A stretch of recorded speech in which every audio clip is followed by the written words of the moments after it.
Hello foodies, welcome back to my channel and this is Nusrat from my রান্নাঘর। So তালের খুবই মজার একটা কেক থাকছে আমার আজকের রেসিপিতে। যেহেতু তালের সিজন চলে এসেছে আর আমরা সবাই চেষ্টা করি তাল দিয়ে মজার কোনো রেসিপি বানানোর, তো চাইলে তাল দিয়ে এই মজার কেকটা বানিয়ে ফেলতে পারেন। এই মজার তালের কেকটা সকাল বিকেলের নাস্তায় অথবা গেস্টদেরকেও সার্ভ করতে পারবেন। আশা করছি যারা তালের কেক বানাতে পারেন না অথবা বানাননি তাদের জন্য এই রেসিপিটা দেখার পর একদম ইজি হয়ে যাবে। তো চলুন দেখে নেওয়া যাক। তো প্রথমে শুকনো উপকরণগুলো চেলে নিচ্ছি। তাই প্রথমেই দিচ্ছি ময়দা হাফ কাপ, সাথে আরও 1 টেবিল চামচ, গুঁড়া দুধ দিচ্ছি 2 টেবিল চামচ, 1 চা চামচ দিয়েছি বেকিং পাউডার, আর সাথে দিচ্ছি স্বাদ অনুযায়ী লবণ। এবার শুকনো উপকরণগুলোকে চেলে নিচ্ছি। ভিডিওর সুবিধার্থে অফ স্ক্রিনে আরও 2 থেকে 3 বার চেলে নিয়েছি। এতে করে কেকটা খুব সফট হবে, খেতেও ভালো লাগবে। আপনারাও চেষ্টা করবেন এই শুকনো উপকরণগুলোকে 2 থেকে 3 বার করে চেলে নেওয়ার। চেলে নেওয়া হয়ে গেলে সবগুলো উপকরণ এভাবে একবার মিশিয়ে নিচ্ছি। তারপর নিয়েছি স্বাভাবিক তাপমাত্রার 2টা ডিম। ডিমগুলো যদি ফ্রিজে থাকে সেক্ষেত্রে 1 ঘন্টা আগে নামিয়ে নেবেন। আর তারপর কুসুমটাকে উঠিয়ে নিয়েছি। এখন বিটারের স্পিড হাইয়ে রেখে এই ডিমের সাদা অংশটাকে বিট করব, যতক্ষণ না সাদা অংশটা ফোমে পরিণত হবে। তবে এর মাঝে মাঝে ব্রেক নিতে হবে, তা না হলে কিন্তু বিটারটা নষ্ট হয়ে যেতে পারে।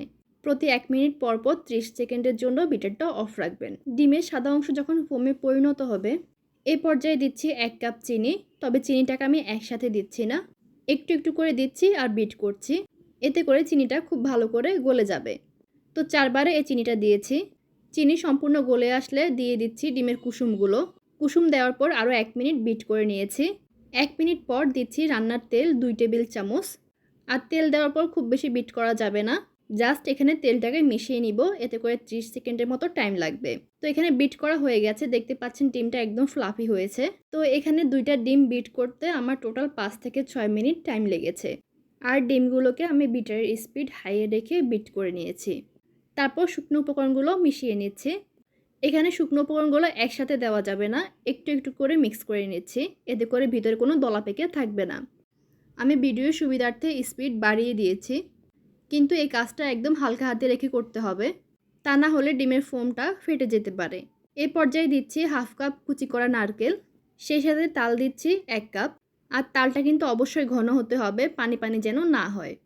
তালটা যদি বেশি পানি পানি থাকে তাহলে কিন্তু ডিমের ব্যাটারটা একদম পাতলা হয়ে যাবে, সেক্ষেত্রে কেকটা ভালো হবে না। তারপর এই সম্পূর্ণ উপকরণগুলো আস্তে আস্তে মিশিয়ে নিচ্ছি।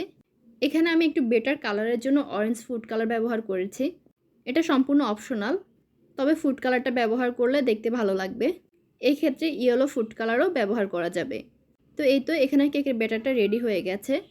তারপর এখানে একটা স্কোয়ার শেপে মোল্ডে নিয়ে নিয়েছি আর তারপর এভাবে একটু ট্যাপ ট্যাপ করে দিচ্ছি। এতে করে ভিতরে কোনো বাবুল থাকলে সেটা বের হয়ে যাবে। আর বেটার লুকের জন্য উপর থেকে দিচ্ছি কিছুটা নারকেল কুচি আর বাদাম কুচি। আর এখন চুলায় চলে যাচ্ছি। এবার এই কেকটাকে আমি 30 থেকে 40 মিনিটের মতো বেক করব, তবে আপনাদের কম বেশি টাইম লাগতে পারে। আর পুরো সময়টাতে চুলার আঁচ থাকবে লো টু মিডিয়ামে, মানে একদম মিডিয়ামে দেওয়া যাবে না, একদম লো করা যাবে না, এর মাঝামাঝি পর্যায়ে থাকবে। আর এর আগে আমি প্যানটাকে 10 মিনিটের জন্য চুলায় রেখে প্রিহিট করে নিয়েছিলাম। আর নিচে অবশ্যই একটা স্ট্রেনার বিছিয়ে দিবেন। তো আমার 45 মিনিটের মতো টাইম লেগেছে। 45 মিনিট পর কেকটা সম্পূর্ণ হয়ে গেছে। আমি একটা চামচ দিয়ে দেখিয়ে দিচ্ছি। কেকটা ফুলে কিন্তু ডাবল হয়ে গেছে।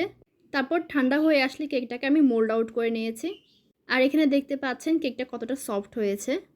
এবার এই কেকটাকে আপনারা আপনাদের ইচ্ছে মতো পছন্দ মতো শেপে কেটে নিতে পারবেন। তো আশা করছি এই ভিডিও দেখার পর তালের কেক বানানো খুবই ইজি হয়ে যাবে। একবার হলেও এই কেকটা ট্রাই করবেন।